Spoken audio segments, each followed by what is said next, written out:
ready to do this shit. All right. So, I have a theory that we're entering the second American Industrial Revolution. And this one's taken a totally different look to it than the first one, obviously, because it's a couple hundred years later. But it's really the same thing. So, a couple points to that. The first is, in any revolution, to oversimplify what happens. And this, I know this is oversimplification, but for our purposes, it'll work. First thing that happens is manufacturing. So, you go from not having a whole lot of goods and services to, within a short period of time, creating lots of goods and services, and markets open. When that happens, the manufacturing base grows. Well, once the manufacturing base has grown, you got to get it delivered to your customers. So transportation comes into play at that point. There's any number of ways of transportation. Back when we first started the revolution, it was rail, which is how our country grew so quickly. This time around, it's a number of things. But the third thing is the repurposing, or the secondary market. So once everyone's very successful and they've got money to burn, they tend to buy things and replace them at a faster rate than they would have if they were trying to hold on to it to save some pennies. So things like the secondary market could include, I don't know, scrap metal, used things like cars and TVs and all sorts of things. So I know it's oversimplified, but to go back to the Industrial Revolution, the first go around with the Industrial Revolution, when it happened, it was just after the Civil War, and we took off like a moon-bound rocket because of all of the rail that was built to support the war effort, both in the North and the South, very quickly became an economic engine to move things. So in a very short period of time, we went from small towns to growing in large cities. And one of the big reasons why, is there was zero regulations. I mean, no regulations whatsoever. So there was absolutely no obstacles in the way of America growing by leaps and bounds. And when I say that there were no regulations, I mean, there were none. An 8-year-old kid would be working 20 hours a day. That's how we created child labor laws. But the point is, because there was zero regulations, there was nothing to stop us from growing. And over time, obviously, the development of labor unions, which were necessary because we shouldn't have 8-year-old kids working, in my opinion, any more than 12 hours a day. So we had to fix it a little bit, but the pendulum swung a little bit too far, and the regulations ended up choking and stifling things out. Well, we're in a place now where in the last 2 years, regulations have been lifted, largely. Hundreds, thousands of regulations have been stripped. And what that's done is, to the naked eye, you can't see much, but to the businesses that are affected by these regulations, it is, it's transformational, it's life-changing. They're able to do things that they weren't able to do. They're able to produce products they weren't able to produce. They're able to move them in ways that they couldn't before. They're able to, and because of tax incentives and tax breaks, and one of the incentives is being able to write off equipment in year one. That's one of the things that no one talks about. That is a large reason for the economic success that we've seen in the last 2 years. At any rate, so this deregulation is what I believe is leading to the second American Industrial Revolution. Now, we have everything in place that we need for it to be even way more transformational than the first one. We have technology on our side. We have everything on our side that has happened over the last 50 years, in particular the last 20. And now that we don't have the regulation in the way, there are so many different things that will open up as a result. And within the context of the three economic things that make this part of the revolution, we can begin to understand where to look now and perhaps where to look next. And I think where we need to look now is manufacturing, because it's coming online. Now, the difference between the first time and the second time, first go around, everything was made here. This go around, because of NAFTA, quite frankly, because of the way that manufacturing was locked up in this country, a lot of money was sent offshore. A lot of businesses that were operating in the best interest of their shareholders moved offshore where they had better tax ramifications. I mean, why spend all the time and energy to eke out another 5% profit margin when you can move to a more tax-friendly nation and pay half as much in taxes and effectively increase your bottom line by 15, 20, 30%. So that's what happened, and it was bound to happen. But now, because of the much more favorable tax rate for businesses, we can compete. And that money now is being repatriated. And that's the other thing that the naked eye isn't seeing right now. There are trillions of dollars pouring into the American economy. Trillions. I mean, this thing is about to take off. And when that money finds its way and through the economy, which is happening now, that's why you see job rates increasing. That's why you see wages increasing. That's why you see manufacturing plants open up. And that is why I think that this is not only the beginning of the second American Industrial Revolution, but I think we can kind of tell where it goes next. So much money for 15 years, maybe 10 years, since 2008, let's be honest. Money has been tied up since 2008. It hasn't done shit. It hasn't gone anywhere. People were scared to part with it. And you cannot blame anyone for being scared to part with it. It wasn't worth the risk. But now it's very different. Now it's worth the risk because now there is a return.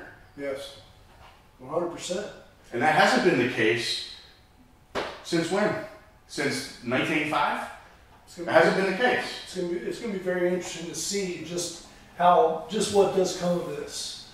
You know, it's going to expand in ways that are difficult to say, but the one thing that you can say within the context of understanding that this thing, you know, during the 90s and early 2000s, the Irish economy went nuts. It went crazy. It went from being an agricultural society to, within a very short period of time, being the most important technological hub on Earth. And who would think that's because in Ireland? Really? But why? You know why? Very simple.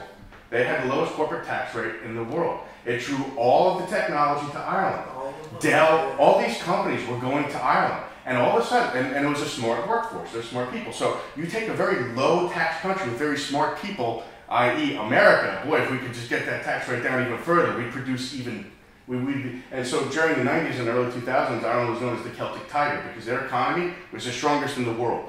And it was the strongest in the world because they were most friendly to business. They're not now, it since went the other way. But it's worth paying attention to what they did because we're doing the same thing. Only we have, I believe, a smarter population and with way more talent because the smartest population in Ireland, no offense, probably left about 150 years ago to come here. And you know, it is hard to imagine what is going to happen. I mean, yeah, you can speculate as to what's going to go on, but the way what is going to happen is difficult. Transportation is about to be strong because these goods and services have to move. They have to. So, and there's any number of ways of looking at that. Obviously, the obvious stuff is what? The obvious stuff is shipping, right? Like Maersk. Trucks, yeah, and all that stuff. That's obvious. But there are other things that we're not looking at, that we're not seeing that are going to come online. You know, like Denise was saying, use drones, things like that. They're going to become more prevalent. You know. Yeah. And take on totally different flying cars. Who the hell knows? Who the hell knows? They're pretty close, man. They're pretty close right now. And here's the thing: you have technology. What is it? Occam's razor? Technology doubles, or I don't even know what it is. But it's crazy. Yeah. The amount at which technology increases. Well, when you have the amount of technology increasing and the amount of money that can go toward funding that technology increasing, what happens? We're about to experience things that are beyond any of our ability to understand right now. Most definitely. It explodes exponentially. Like Ron Jeremy. It's true though. I mean, you know, we've talked about this, you know, several times, man. And I mean, use Ireland, exactly what you said, Ireland. Okay, they did it. You know, that was their time. Well, now we're a much larger country, many more people. Okay, hell of a lot of money coming in. Okay, it's about to go down, right? I mean, it's happening as we speak. Yeah, and then so with that understanding, I think you begin to look at, and I'm not saying specifically what to invest in, I wouldn't say that, but I think the macro idea is sometimes the simplest explanation is the best one. It carries the most truth. We've seen this before. We know what happened during the First American Revolution, and we know how it was brought to a halt. We know what happened with the Celtic Tiger, and we know how it was brought to a halt. But we're in a place now where we know what's happening in America and it has not yet been brought to a halt. It can be, don't get me wrong, these things can happen pretty quickly. Mm-hmm. You know, you send up interest rates too high too fast, that's not going to be good. So you got to keep an eye on that, you know. Sure. It's going to put a halt to things pretty quickly. But as the economy is growing and it's strong and the regulation is kept at bay, then we can operate and kind of understand what will happen next. Yeah, there's a happy medium. I mean, interest rates are, well, right now, I mean, they're constantly rising. little bits at a time, but it's going down. Well, I mean, truthfully, it has to. I mean, you can't have zero interest. It's just not healthy for an economy to have zero interest rates for 10 years. It's just, Sure. You're playing with funny money.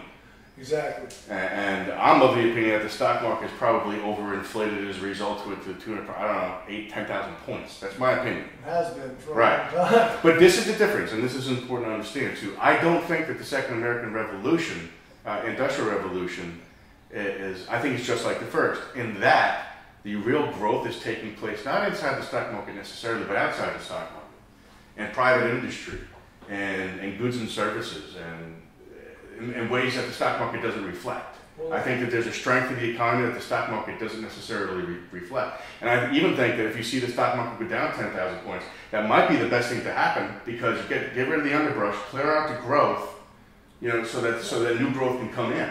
Definitely. That's a good way of putting it. Clearing it out. Yeah, it's got to be. The bad debt's got to go. The funny money's got to be burned out for us to be truly healthy. So I don't know what the ideal interest rate is. I mean, that's beyond my pay grade.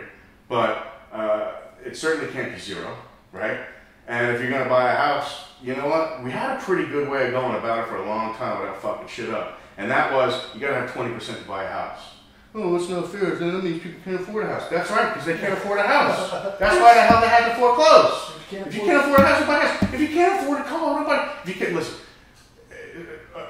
a house costs as much as a Ferrari, at a minimum, right? Yeah. That's not saying everyone should have a Ferrari.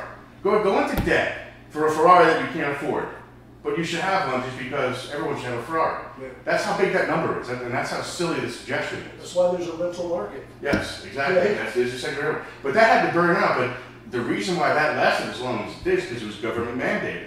Certain amounts of loans had to be given to people that could never afford to repay them. And so that bad debt, they had to do something with it. What they do, they packaged it very creatively, because they're not going to lose money. They're not in business to lose money. They're going to figure out a way to get the bad debt off their books and make a buck doing it. And so they did. And so all these CMOs came up, all these mortgage-backed industries came up. People forget about what the hell happened to us in 2008. It was bad. It was really bad. It was And it really can happen bad. again, right? We know that. So what is sound economic principles? You should not have a house unless you can afford 20% down. I agree. Pure and simple. You want to stop that shit from happening again? That'll do it. Yeah. Because now there's equity. What happens? There's instant equity in houses. You buy a house with zero down, there's no equity. Yeah. Doesn't matter if it goes. You have no equity. There's zero equity. Yeah. I'm not losing anything. So when you force people to have skin in the game, then their stake in the outcome becomes way more significant. Like you said, unless You're able to do it, or you're not.